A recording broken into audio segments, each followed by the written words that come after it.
Continuando con el tema que trata sobre la respuesta en frecuencia de amplificadores con transistores BJT y MOSFET, como una pequeña introducción, los tipos de análisis que hemos ido analizando, que hemos visto aquí en el canal en circuitos con transistores BJT son los siguientes. Análisis en DC, que básicamente trataba de polarización. Análisis de sensibilidad, donde se observaba la estabilidad justamente de la polarización. Y el análisis en AC, donde veíamos la amplificación.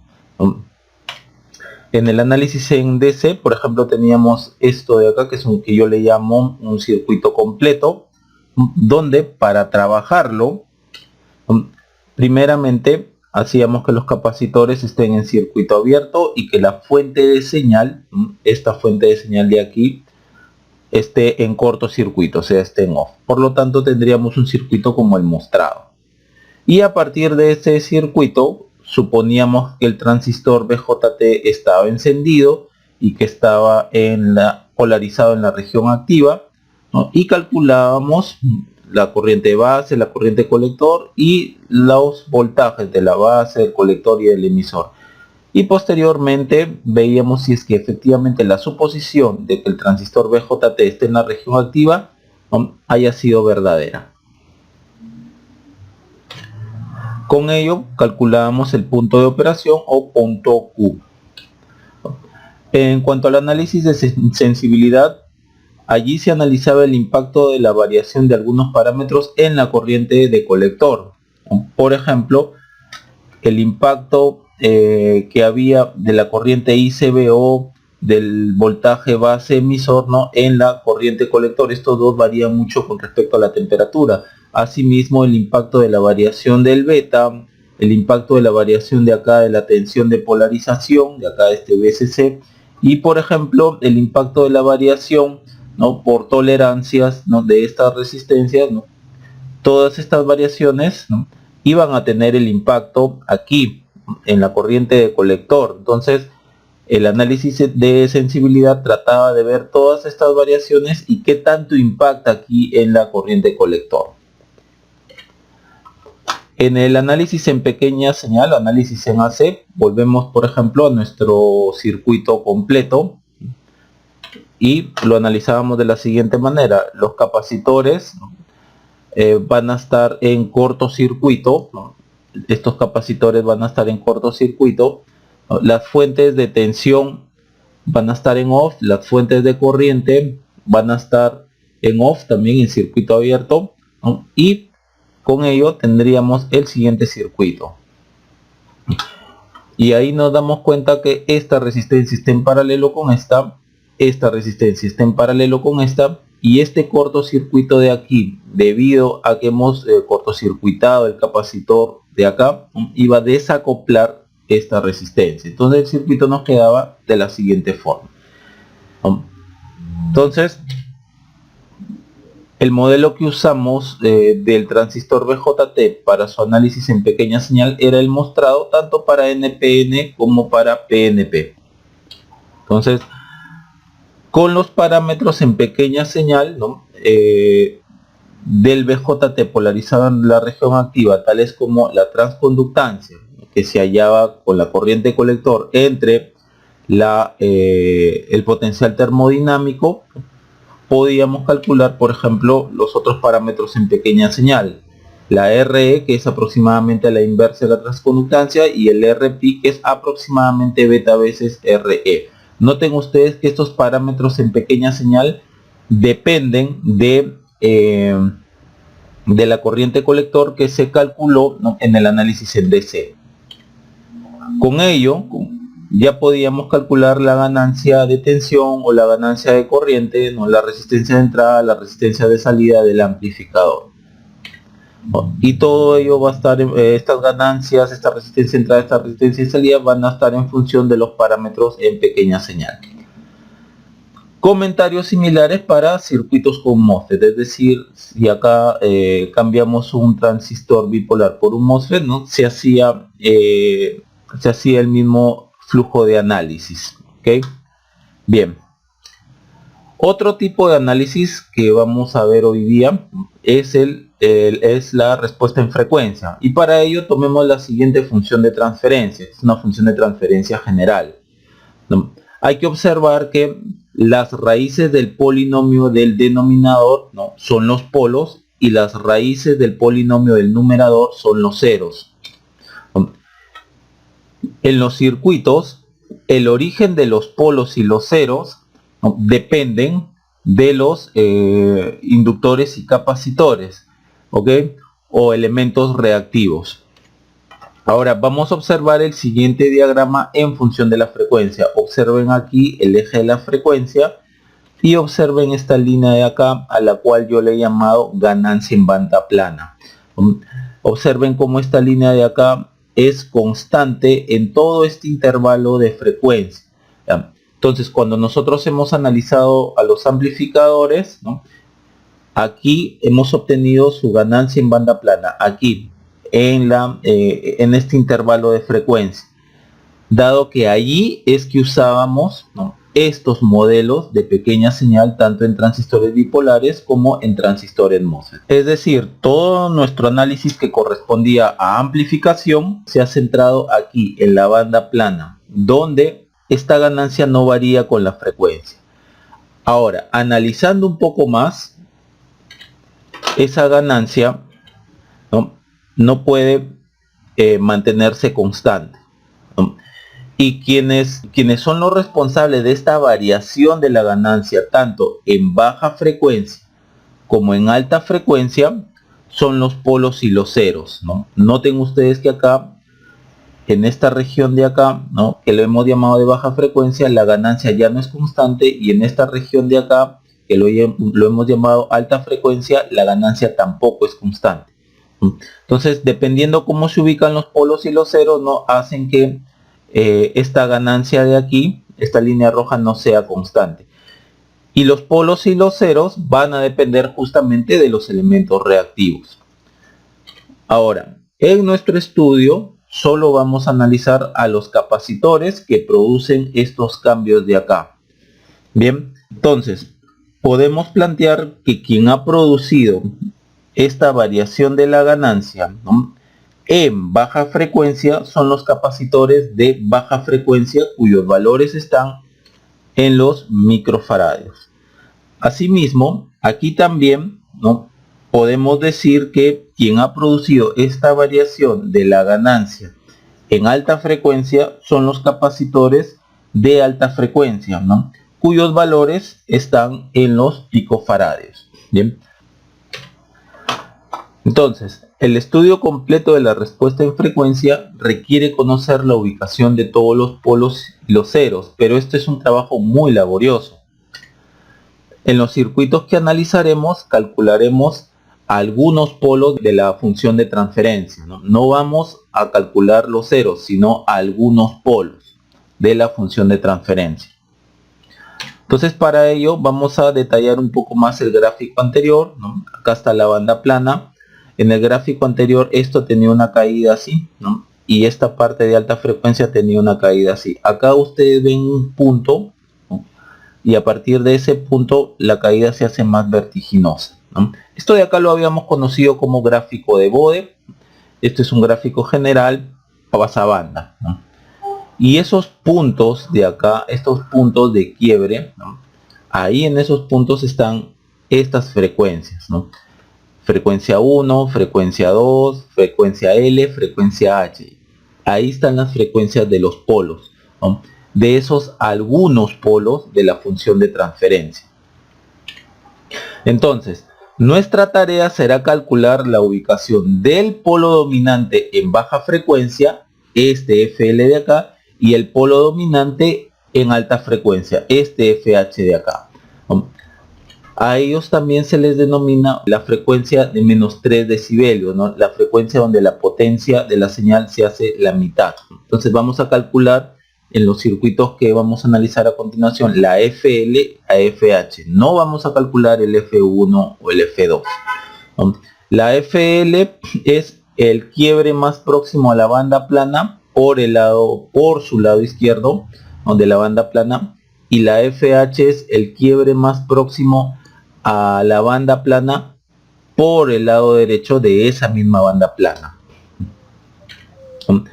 Y si el problema lo pide, podemos calcular el ancho de banda, que sería la frecuencia del polo dominante, ¿no?, de alta frecuencia menos la frecuencia del polo dominante de baja frecuencia. A eso se le denomina ancho de banda. Entonces las técnicas que usaremos para estos cálculos serán, para calcular la FL, ¿no?, usaremos el método de las constantes de tiempo a cortocircuito, y para calcular la FH usaremos el método de las constantes de tiempo a circuito abierto. Entonces, calculando la FL con las constantes de tiempo a cortocircuito, el análisis se hace en pequeña señal, donde las fuentes de tensión DC y la fuente de corriente en DC van a estar en off, y los capacitores de alta frecuencia, es decir, los capacitores que estén en el rango de los picofaradios, van a estar abiertos. Asimismo, para el BJT y el MOSFET usaremos sus modelos en pequeña señal, como los mostrados. En algunos problemas vamos a usar, ¿no?, acá vamos a hacer estos modelos más completos, es decir, vamos a colocar la resistencia R sub 0 entre colector y emisor, y R sub 0 entre drenador y surtidor. Entonces, se va a calcular la resistencia equivalente vista desde cada capacitor de baja frecuencia, ¿no?, con los otros capacitores de baja frecuencia en cortocircuito. De ahí el nombre de constantes de tiempo a cortocircuito. Y la fuente de señal va a estar en off. Por cada resistencia equivalente calculada desde cada capacitor de baja frecuencia, se calcula su respectivo tau y se reemplaza en la siguiente fórmula, ¿no? FL es 1 sobre 2pi por la sumatoria de 1 sobre tau. Noten que esto de aquí es el tau 1, solamente esto es el tau 1, esto de aquí sería un tau 2, esto de aquí sería un tau 3 y así sucesivamente, ¿no? Este tau 1, por ejemplo, es la capacidad de low frequency, de baja frecuencia 1, por la resistencia que se vea a partir de esta capacidad con las otras capacidades de baja frecuencia en cortocircuito, ¿no? Asimismo calculamos la resistencia equivalente 2, que se observa desde el capacitor de baja frecuencia 2 con los otros capacitores de baja frecuencia en cortocircuito. Bien. Ahora, calculando la FH con las constantes de tiempo a circuito abierto, el análisis se hace en pequeña señal y alta frecuencia. Pequeña señal porque la fuente de tensión y la fuente de corriente en DC van a estar en off, y los capacitores de baja frecuencia, o sea, aquellos que estén en el rango de los microfaradios, van a estar en cortocircuito. Para el BJT y el MOSFET vamos a usar sus modelos en pequeña señal y alta frecuencia, ¿no? Acá noten ustedes que le he agregado este capacitor CMU y este capacitor CPI en el caso del BJT, y para el caso del MOSFET le he agregado una capacidad C-Gate Drain y CGS. Bien, y estas capacidades están en el rango de los picofaradios. Ahora, se calcula la resistencia equivalente vista desde cada capacitor de alta frecuencia, ¿no?, con los otros capacitores de alta frecuencia en circuito abierto. De ahí el nombre de constante de tiempo a circuito abierto. Y con la fuente de señal en off. Por cada resistencia equivalente calculada desde cada capacitor de alta frecuencia, se calcula su respectivo tau y se reemplaza en la siguiente fórmula. FH entonces es 1 sobre 2pi por la sumatoria de los taus, ¿no? Y aquí tenemos, esto de acá sería el tau 1, esto sería el tau 2, esto sería el tau 3. Entonces esta resistencia equivalente 1 se calcula desde el capacitor de alta frecuencia 1 con los otros capacitores de alta frecuencia en circuito abierto. De la misma forma, la resistencia equivalente 2 se calcula, ¿no?, desde el capacitor de alta frecuencia 2 con los otros capacitores de alta frecuencia en circuito abierto. Algunos comentarios del método de las constantes de tiempo o método de taus. Este método permite la estimación de la frecuencia del polo dominante en baja frecuencia y en alta frecuencia. A estas frecuencias de aquí también se les denomina frecuencias de corte o frecuencias a menos 3 decibelios, ¿no? Sin embargo, el método de las constantes de tiempo no da ninguna información sobre los polos no dominantes. ¿Quiénes serían los polos no dominantes? Por ejemplo, en este diagrama que hemos visto hace un momento, los polos no dominantes serían el F1 y el F2. Entonces el método de las constantes de tiempo no da la información, ¿no?, de cuánto es la F1 o cuánto es la F2. Pero este método sí da información, ¿no?, cuánto es la FL y cuánto es la FH.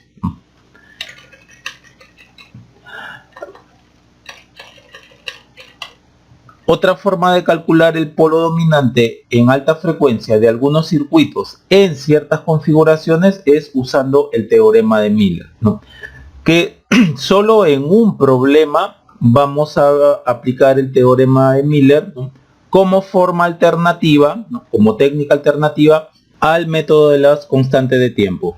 Ahora, la información sobre el cálculo de los ceros y la aplicación del teorema de Miller la pueden encontrar en las referencias.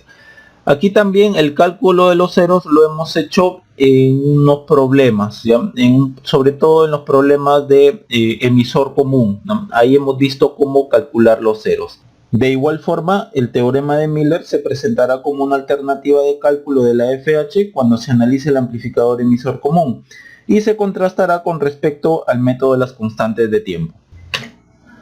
Para un estudio más exacto de la respuesta en frecuencia de los amplificadores y la función de transferencia, usar las técnicas que dejaré en la descripción.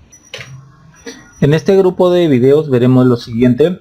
Los videos 1, 2, 3 y 4 ya han sido concluidos. Asimismo, los videos 5 y 6 ya han sido concluidos. Abajo en la descripción de este video les dejo los respectivos links. Hoy día veremos el video 7, que trata sobre el cálculo del polo dominante en alta frecuencia o FH en amplificadores Darlington. En el video 8 veremos el cálculo del polo dominante en alta frecuencia en amplificadores diferenciales de varias etapas.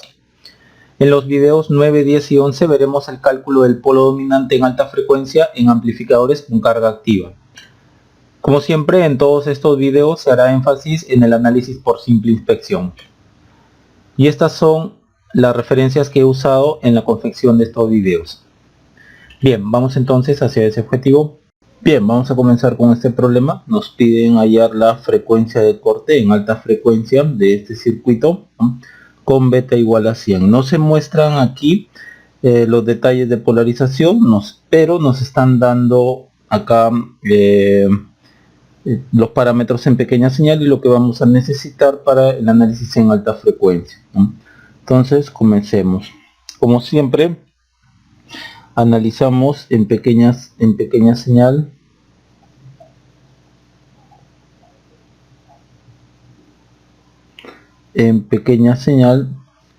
y alta frecuencia. Esto significa que primero las fuentes de tensión DC y las fuentes de corriente DC van a estar en off. Si es una fuente de tensión en DC, está en cortocircuito. Si es una fuente de corriente de DC, va a estar en circuito abierto. Este es corto entonces y este es circuito abierto.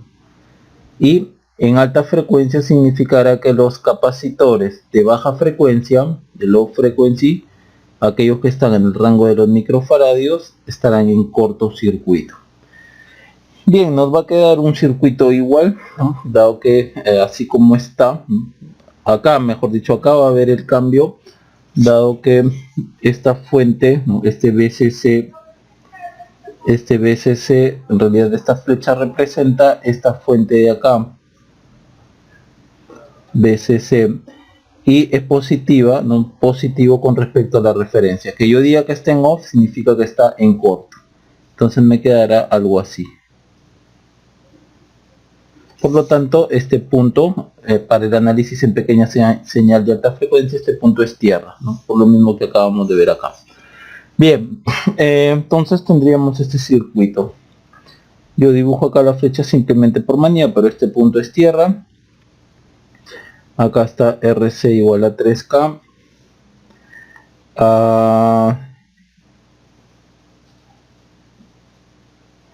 Acá está transistor 1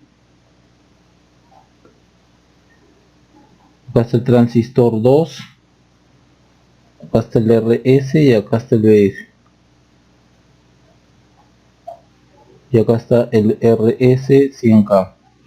Bien, vamos aquí a colocar los capacitores en alta frecuencia, en este caso los que corresponden a los capacitores internos de los dos transistores. Este sería CMU2 entre colector y entre base y colector, el CPI entre base y emisor, pero el emisor está a tierra, entonces lo podemos colocar así, CPI2. De la misma forma acá el CMU1 entre base y colector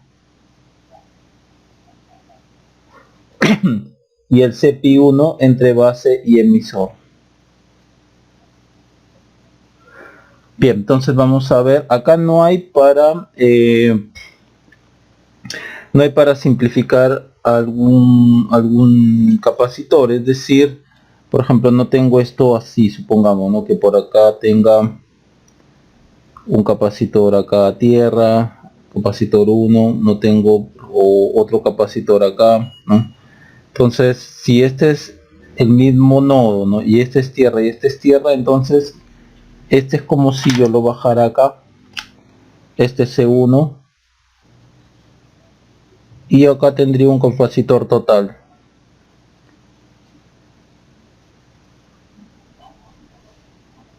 Y este capacitor, de este capacitor total yo podría sacar un tau C total, ¿no? En lugar de ir calculando el tau de este capacitor y después el tau de este capacitor, yo puedo, ¿no?, sacar un capacitor total, ¿no?, debido a cómo están conectados, ¿no?, y de ahí sacar un tau de ese capacitor total. Acá en este circuito no se presta para eso, ¿no?, dado que no hay la conexión necesaria para esa condición, ¿no? Entonces acá serán 4 taus. Por lo tanto, aquí por ejemplo vamos a ir calculando. Comencemos por vamos a empezar por este, el tau C1. Aquí por el tau CPI1. Entonces acá tenemos tau CPI1, que sería CPI1 por RCPI1, ¿no? Esta resistencia la hallamos con el BS, la fuente de señal en off, o sea en corto, y los demás capacitores de alta frecuencia, o sea el CPI2, CMU2, CMU1, en circuito abierto. Entonces CPI1 vale 12 pico por la resistencia que vamos a observar ahora. Bien, esto va a estar en corto, por lo tanto tendríamos el circuito así. Acá está el RS, que vale 100K. Acá está este transistor 2, 1, y por acá se va a otra parte del circuito. Entonces nosotros acá está el capacitor que vamos a ver la resistencia de dicho que ve ese capacitor, RCPI1. Entonces hay que notar lo siguiente, que yo hacia acá yo puedo ver una resistencia que es RP2, por lo tanto todo esto así como está yo lo puedo llevar al siguiente circuito, ¿no? Todo esto lo podría yo redibujar así: RS, que es 100K, transistor 1, y acá sería RP2, y acá está el CPI1, y desde acá miramos el RCPI1. Y esto de acá, una vez que ya hemos acomodado el circuito, lo acomodamos pues a los casos que ya hemos visto en los problemas anteriores. Por ejemplo, esto de acá se acomoda a este caso de acá, el caso 3, ¿no? Acá sería con BS en off, ¿no?, RP, en este caso es, vamos a con esto, RP1, aquí, RP1 en paralelo con RS, para nosotros, bueno, RS más RE, ya RE para nosotros es RP2 sobre 1 más GM1 GM al transistor por RE para nosotros es RP2. Bien, veamos cuáles son los valores de dichos resistores, ¿no? El RP1 es 250K, RS 100K, RP2 2.5K, GM1 es 400 micro y acá ya sabemos que es 2.5K. Entonces, si usted, por ejemplo, si ustedes resuelven todo esto, a mí me salió que esto era 42.5K el RCP1. Bien, entonces colocamos esto aquí, 42.5K, y acá saldría 510 nanosegundos. Bien, ya tenemos entonces este. Ok, ahora a ver, vamos a intentar aprovechar este espacio. Ok, ahora vamos con el Tau CPI. Vamos a hacer el Tau CPI2. Tau CPI2 sería CPI2 por RCPI2, y esta resistencia se halla con BS en off y con los demás capacitores de alta frecuencia en circuito abierto. Y esto sería el CPI2, sería 12 pico por la resistencia que vamos a hallar ahora. Entonces veamos esto de acá. Vamos a ver la resistencia que mira este capacitor. Todos los demás capacitores están en circuito abierto. Si nosotros miramos de acá, desde este nodo hacia acá, con BS en off, tendríamos lo siguiente, ¿no? Vamos a dibujarlo acá. Acá RS, este es 1, este es 2. Vamos a mirar así. Hacia acá veríamos RE, y esto que está en la base se refleja hacia el emisor entre beta. Entonces tendríamos algo algo así. Vamos a dibujarlo por acá. Perdón. Mejor acá. Así. 2.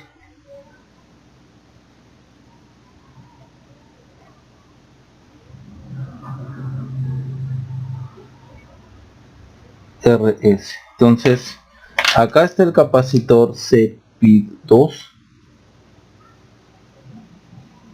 y la resistencia que mira este capacitor RCP2 hacia acá es RP2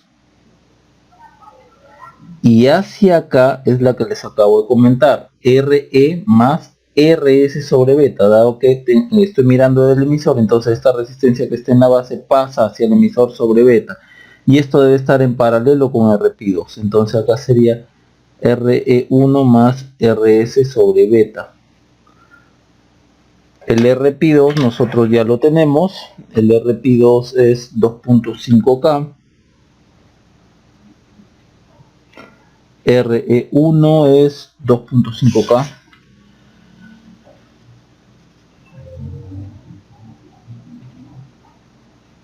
RS es 100K. Sobre beta, que es 100, sería 1K. Entonces, si ustedes hacen la cuenta, a mí me sale 1.46K. Entonces, esto es por 1.46K. Al fin, todo esto a mí me sale 17.52 nano. A ver, me faltó espacio.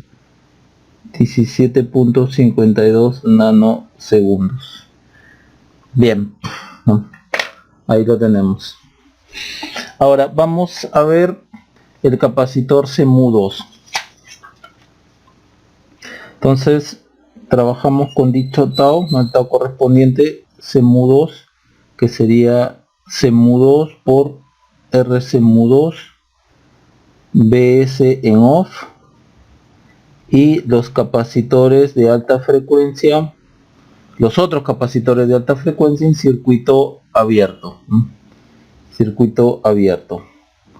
CMU es, a ver, veamos, 0.4.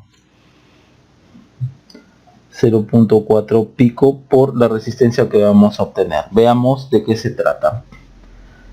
Esto sería así.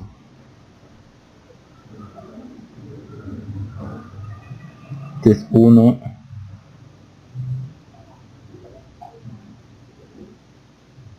Por acá está la RC. La RC, ¿cuánto vale? 3K. La RC vale 3K. Y por acá está el RS, que vale 100K. Entonces, aquí queda el CMU1. Entonces, esta es la resistencia que vamos a mirar. Lo que podemos hacer aquí es lo mismo que hemos hecho hace un momento, ¿no? La resistencia que ve este nodo de acá, ¿no?, va a ser esta de acá, ¿no?, que sería RE1 más RS sobre beta. RE1 es 2.5K, 2.5K, RE1 2.5K y beta es 100, RS sobre beta sería 1K, ¿no? Sería acá, sí, sería 1K, claro, 100K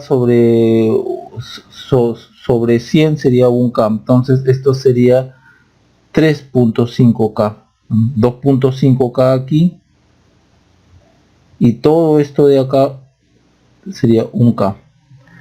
Bien, entonces observen cómo el CMU está amarrado por sus dos, en sus dos extremos, en sus dos terminales, y esto de acá, ¿no?, se correspondería a lo siguiente, correspondería a esto de acá, ¿no? Observen que acá el emisor está a tierra, entonces correspondería a este caso de acá, al caso 1. Estoy viendo la resistencia desde acá entre colector y base, ¿no?, el BS en corto, ¿no?, acá sería RS y RC, con el emisor a tierra. El emisor está a tierra, por acá está el RC, ¿no?, y el RS para nosotros es esta resistencia de acá. Entonces, trabajemos con dicho caso. Aquí lo vamos a poner aquí. A ver, ya. Entonces tendríamos RCMU, en este caso 1, es igual a RS en paralelo con RP. Acá sería RP1 en paralelo con todo esto, ¿no? RP, perdón, este es transistor 2, mil disculpas. Entonces este es 2, mil disculpas, ya. Entonces, ¿qué tendríamos acá? Ahí creo que está mejor, o mejor ahí. Ya, ahí está mejor. RS en paralelo con RP. Acá sería RP2 en paralelo con esta es la RS. Entonces colocaríamos aquí la RS, R1 más RS sobre beta, ¿no?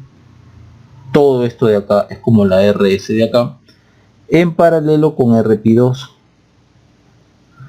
más RC. RC es 3K, bueno, sigue siendo RC más, ponerlo por acá, más GM, en este caso sería GM2 por RC, esta de acá, RC, por RS en paralelo con RP. Ok, es todo esto de acá.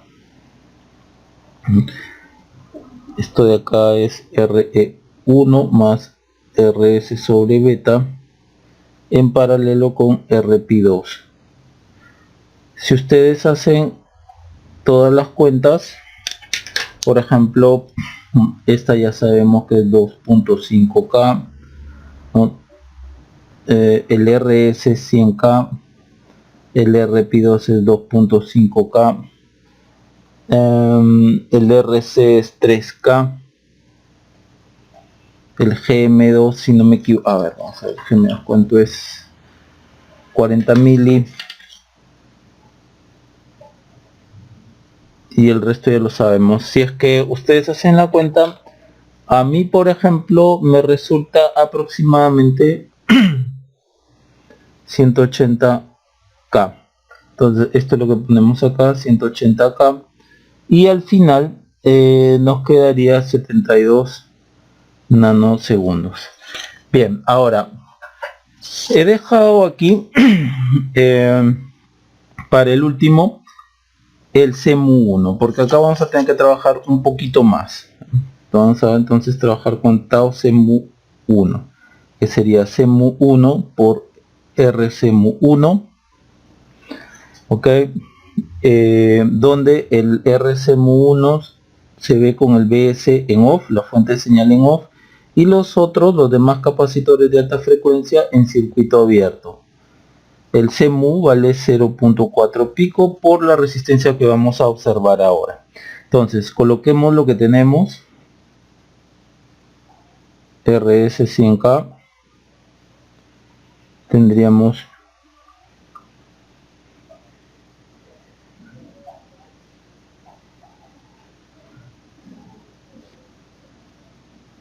acá está 3K, que es RC, ¿no? Y acá está el CEMU1. Bien, este es un par Darlington, me olvidé de decirles acá, este es un circuito Darlington, ¿no? Circuito Darlington. Bien, ¿qué vamos a hacer con esto? Según la bibliografía que yo he estado revisando, todo esto de acá yo lo puedo llevar a un transistor equivalente. O sea, todo esto de acá yo lo puedo llevar a un transistor equivalente. Y esto es algo que ya se ha trabajado en el canal. Abajo en la descripción de este link, abajo en la descripción de este video les dejo los links cómo llegar al transistor equivalente, ¿no? Este sería un Q equivalente, donde su modelo a pequeña señal, por ejemplo, si este es C, este es B y este es E, en el transistor equivalente sería B, C, E. Entonces su modelo a pequeña señal sería esto, ¿no? Base, acá más menos BX, RI, acá una fuente de GM equivalente por BX, colector, el emisor está acá a tierra. Bien, noten cómo este es un GM equivalente por BX. BX es la variable que controla esta fuente de acá, donde el RI sería RP1 más beta veces RP2, y el GM equivalente de todo este transistor de acá, de toda esta parte de acá, lo vamos a poner así. Vamos a borrar esto mejor para que se pueda entender más. De todo este Darlington de acá, de todo este arreglo Darlington, el GM equivalente sería GM2 sobre 2 aproximadamente, ¿no? O lo que es lo mismo, 1 sobre 2 RE2, ¿no? Esto es aproximadamente. Vean el link que les dejo en la descripción, donde yo muestro cómo obtener el RI y el GM equivalente, ¿ya? Entonces, si es que todo esto yo lo puedo representar por este transistor, entonces tendría esto. Acá sería RS100K y acá estaría el transistor equivalente, ¿no?, de todo ese Darlington.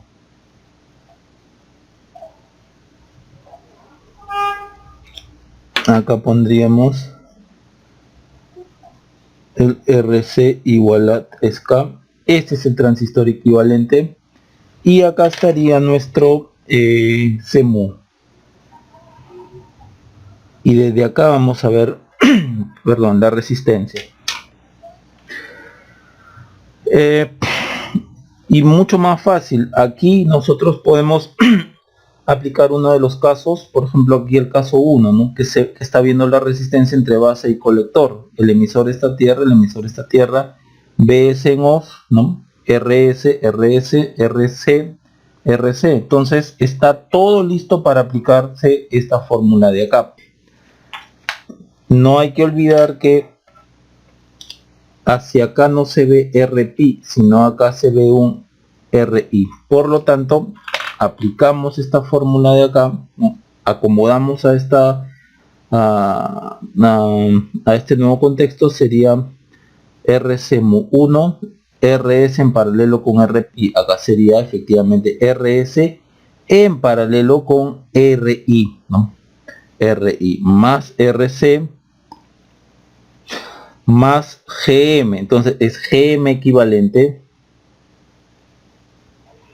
por RC, RS en paralelo con RP es todo esto de acá, RS en paralelo con RI. Bien, ya sabemos que esto es 3K, GM equivalente, si ustedes sacan todo esto de acá, el R2 es 25 si no me equivoco, el R2 es, sí, 25, entonces sería acá 1 sobre 50. El RI, el RP es 250, este es 2.5K, este es 250K, este es 2.5K. Entonces 100 por 2.5K es 250K más 250K, 500K. Bien, entonces esto es 500K, el RS 100K. Listo. Entonces al momento de nosotros trabajar aquí, aproximadamente el GM equivalente, bueno, es 1 sobre 50, entonces el RCMU1 aproximadamente 5.1 mega ohmio, entonces lo reemplazamos acá, 5.1 mega, y esto nos sale aproximadamente 2 microsegundos. Bien, entonces ya tenemos todos los taos. Aquí nosotros colocaríamos que la FH es 1 sobre 2pi sumatoria de los taos. Entonces esto es 2pi y pondríamos los taos respectivos, ¿no? 510 nano, 17.52 nano, 72 nano y 2 microsegundos. Entonces 510 nano más 17.52 nano más 72 nano más 2 microsegundos. 1, entonces la FH aquí es aproximadamente 63 kilohertz. Noten como este es el tao, casi el tao dominante, ¿no? Este es el dominante, junto con este de acá, que quiere decir que desde acá yo estoy observando una alta impedancia, ¿no? Por eso es que el tao es muy alto, el tao ese tao es alto. Ahora noten dónde he aplicado la técnica del transistor equivalente, aquí, ¿no? Para hallar el CMU1. Un problema adicional que les voy a mostrar ahora, también con circuito Darlington, va, creo yo, a afianzar un poco más lo que hemos visto. Entonces, bien, eso sería todo en cuanto a este problema. Continuando, en este problema nos pide hallar la FH, el corte en alta frecuencia del siguiente circuito, ¿no? Con beta igual a 100 para el BJT. Aquí está la tabla de los parámetros que vamos a usar. Entonces, acá no se va a detallar cómo se polarizó el circuito, acá ya tenemos todo lo necesario, como casi en todos los problemas anteriores. Entonces, como siempre, vamos a analizar en pequeña señal y alta frecuencia. Eso estipula que las fuentes de DC, ya sea de tensión y o de corriente, van a estar en off. Si es fuente de tensión, en cortocircuito; si es fuente de corriente, circuito abierto. Y los capacitores, para alta frecuencia, los capacitores de baja frecuencia, de low frequency, que están en el rango de los microfaradios, van a estar en cortocircuito. Bien, entonces con esto tendríamos lo siguiente, acá ya tenemos el circuito. Vamos a redibujarlo por acá. Es básicamente el mismo, dado que no tengo estas fuentes. Está listo para trabajar, Acá tenemos el BS. Acá está todo esto. Transistor 2. Este es RC igual 3K. Bien. Colocamos entonces los capacitores de los transistores, que son los capacitores de alta frecuencia. Acá estará el C gate drain. Acá estará el ¿cuál sería este? El CGS.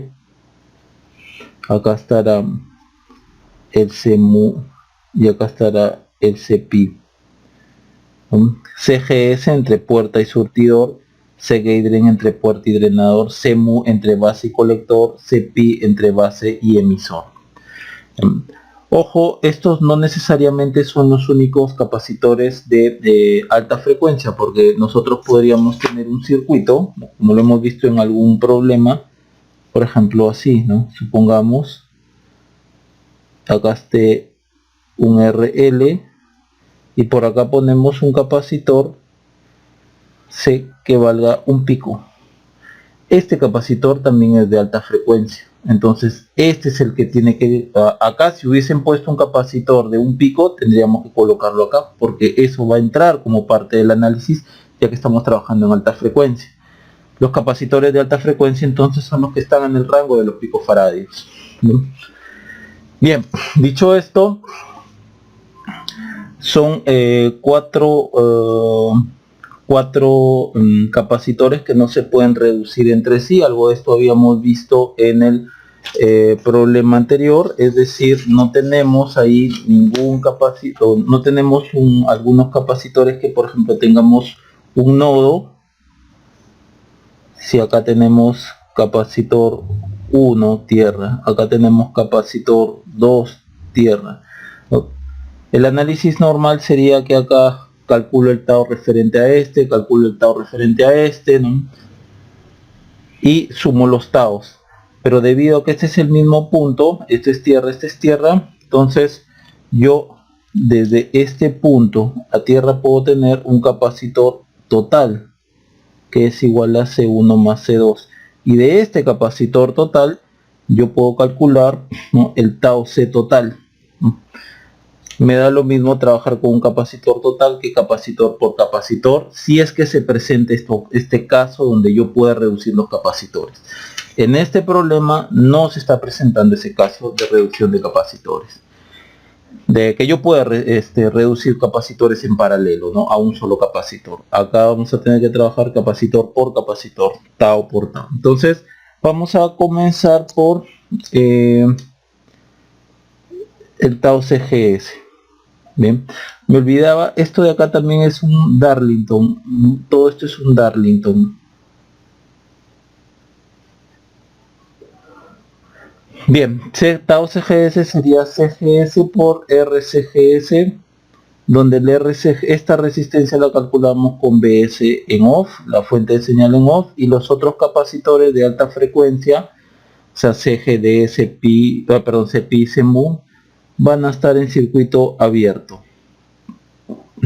Entonces CGS vale 12 pico, CPI vale 12 pico también, C-gate drain vale 0.4 pico, CMU vale 0.4 pico. Entonces acá tendríamos 12 pico por la resistencia que obtengamos. Ok, entonces veamos, vamos a separar esta RS más por acá, este 100K,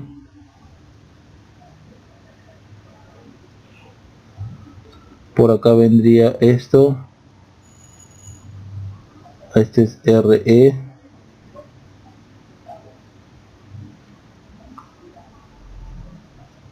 acá está RC, y nosotros estamos viendo la resistencia de acá. Noten que aquí nosotros podemos también obtener una resistencia desde este nodo a tierra. Es como si viéramos una resistencia acá RI, vamos a llamarle RI2, pues, ¿no? Etapa 2, por ejemplo, no lo sé, que sería RP2 más beta veces RE, porque estamos mirando de la base al emisor. Y esto, el RP2 es 2.5K, esto es 100 por 100 10K, entonces esto es 12.5K. Entonces todo esto lo podemos reducir a lo siguiente: RS, que es 100K, y acá RI2 1, y acá el capacitor, ¿no?, desde donde vamos a ver la resistencia respectiva, RCGS.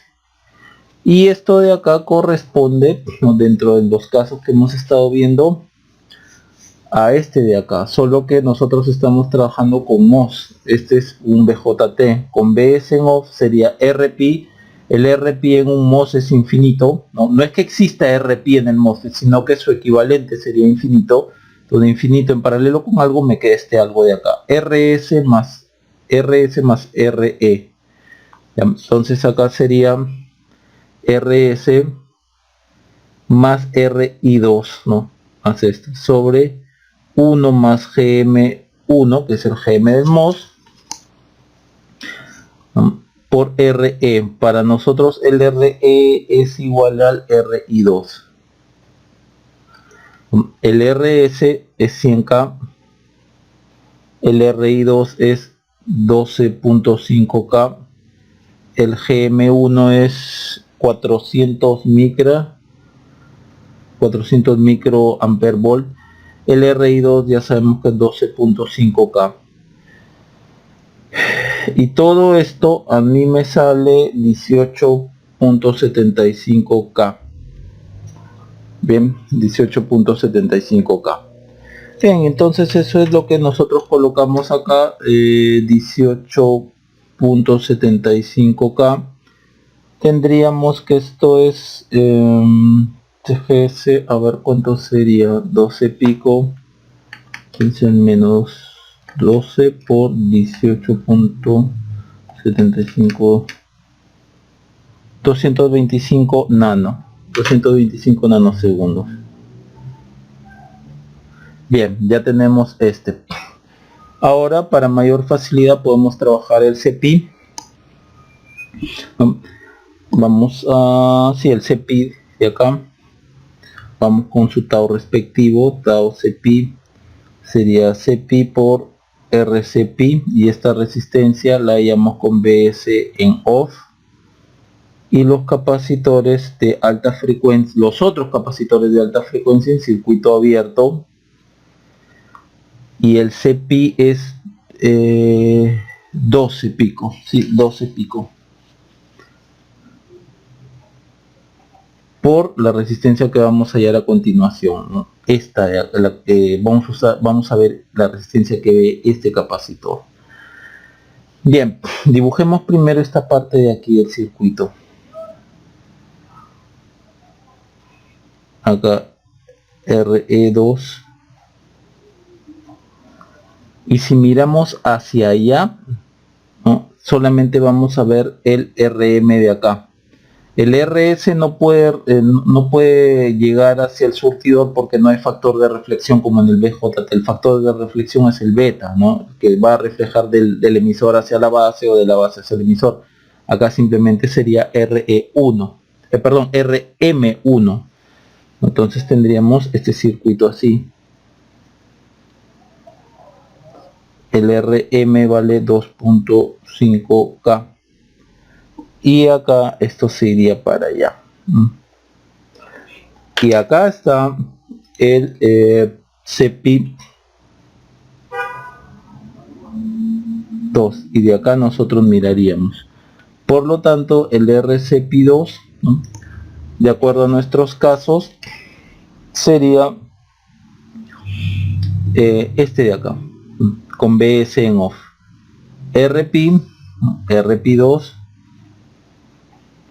en paralelo con RS más RE. RS, que acá es RM1 más RE, sobre 1 más GM, en este caso 2, por RE, por RE.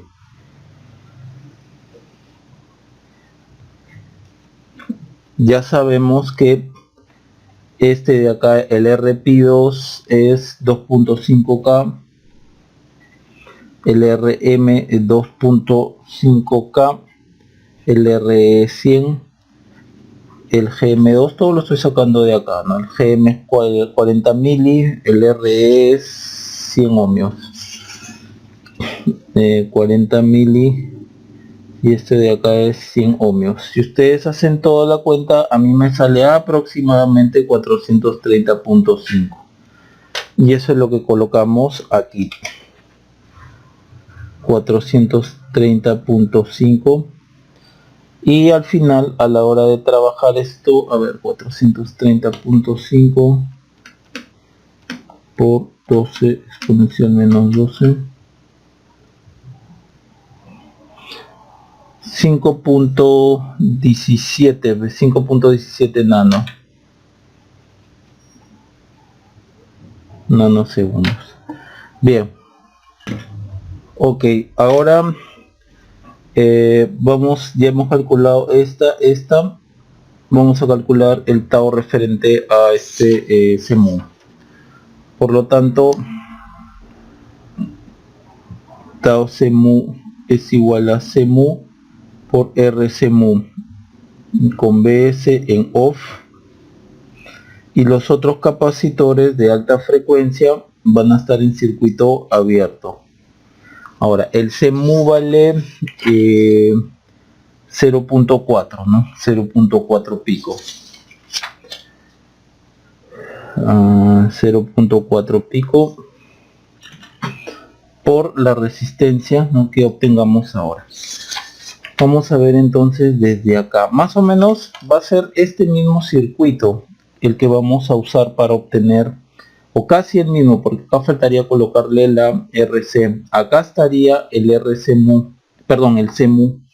Dado que si miramos así, o sea, de este nodo hacia allá, vamos a ver solamente RM1. Por lo tanto, vamos casi a usar este circuito para nuestros fines. Entonces nos quedaría una cosa así.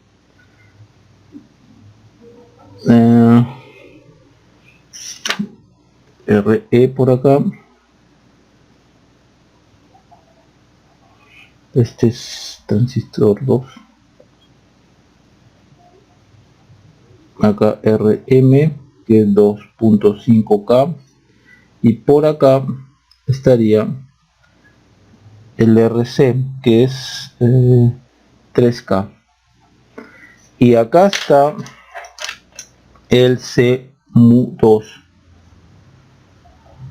El CMU, simplemente el CMU, dado que solamente hay un solo transistor bipolar ahí en ese Darlington, ¿no? CMU. Bien. Entonces, esto de acá corresponde al caso 2. Cuando BS esté en off, entonces el RCMU es igual a RC, ¿no? Para nosotros sigue siendo RC, más 1 más GM2, ¿no? De acá, de este transistor, RC más RE, RC más RE. Todo esto sobre 1 sobre Rp, en este caso es Rp de este transistor, Rp2 más 1 sobre RS. Para nosotros RS es RS de este de acá, el RS es RM. RM1, ¿no? Del transistor MOSFET 1. 1 más GM de acá del transistor 2 por RE. Listo, entonces reconociendo los términos para darle el valor acá, esto vale 3K, el RE, si no me equivoco, creo que vale 100 ohmios. Ok, 100 ohmios, 3K, el RP2 vale 2.5K. Del MOSFET es infinito, no porque existe un RP, no existe un RP en el MOSFET, solo que su equivalente en el MOSFET sería infinito. Entonces, y el GM del BJT es 40 mili. Entonces acá es 40 mili y este RM 2.5K. Este de acá también me parece, el RP2 es 2.5K, ¿sí? Igual este es 100 y así sucesivamente. El GM2 ya sabemos que es 40 mili. Acá me sale a mí, si ustedes hacen la cuenta, RC-MU2 a mí me sale aproximadamente, ¿no? 55.08K. Entonces colocamos acá 55.08K. Si ustedes multiplican aproximadamente esto, a ver cuánto sale. 55.08 exponencial 3 por 0.4 exponencial menos 12. 22, aproximadamente 22 nano, pues no. 22 nanosegundos. Bien. Ahora vamos por el Seagate 30 y vamos a trabajar de forma similar a lo que hemos visto en el problema anterior, ¿no? Entonces tendríamos este circuito, tendríamos este tau Seagate Drain es Seagate Drain por R Seagate Drain. Esta resistencia se halla con el BS en off y con los otros capacitores, ¿no?, de alta frecuencia en circuito abierto. Y el Seagate Drain es Seagate Drain 0.4 pico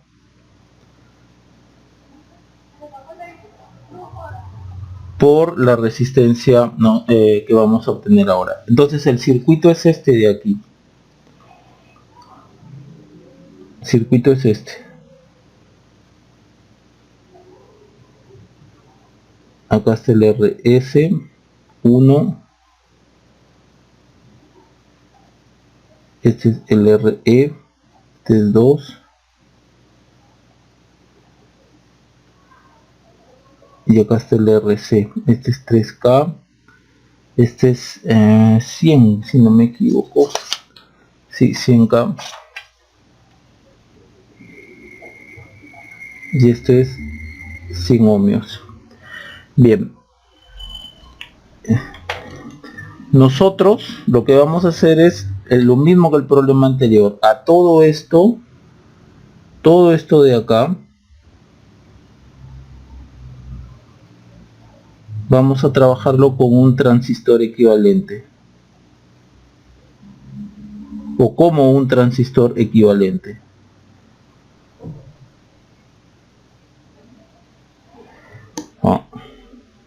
Bueno, no sé cómo dibujar, ya que esto de acá es MOSFET con BJT, pongamos, ojo, esto simplemente es algo que yo le estoy colocando, no es que exista esto de acá, ya, no es que exista, simplemente yo estoy colocando un símbolo, ¿no?, que represente que acá hay un MOS y un BJT y encima hay una resistencia, ¿no?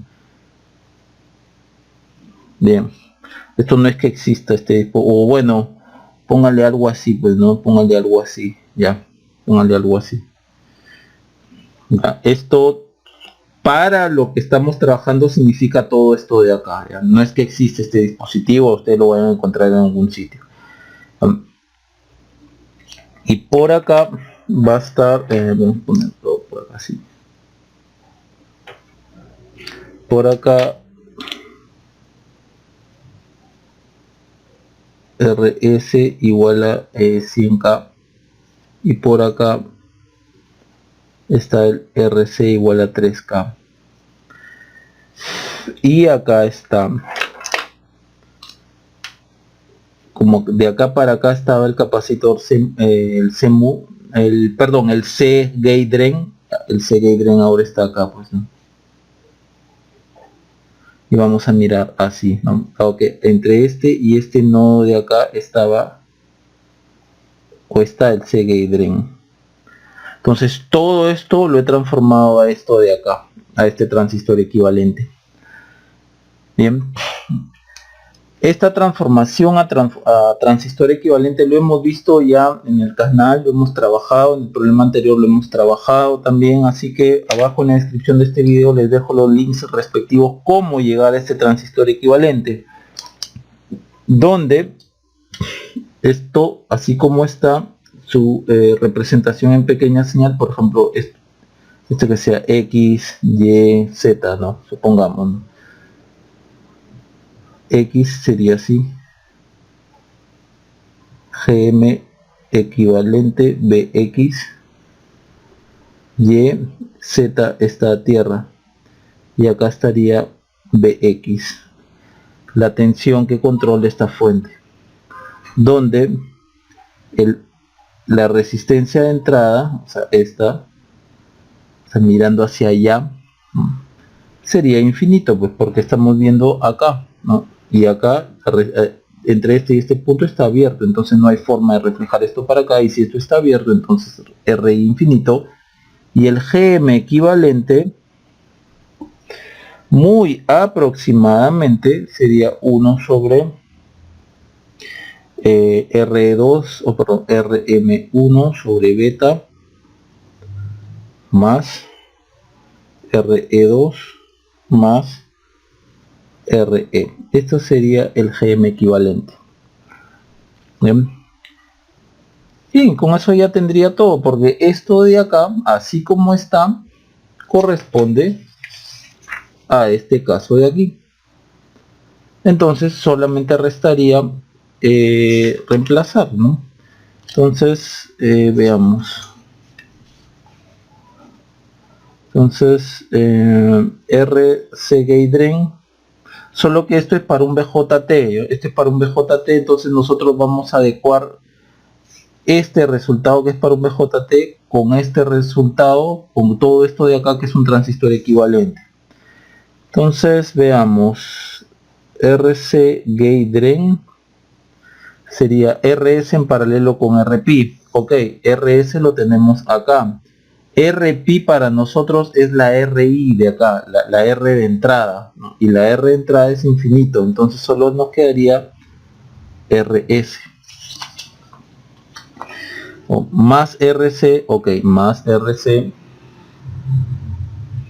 más GM, que para nosotros es el GM equivalente, por RC, por RS en paralelo con RP. Ya hemos dicho que RP acá es la resistencia de entrada, que es infinita, entonces nos queda simplemente RS.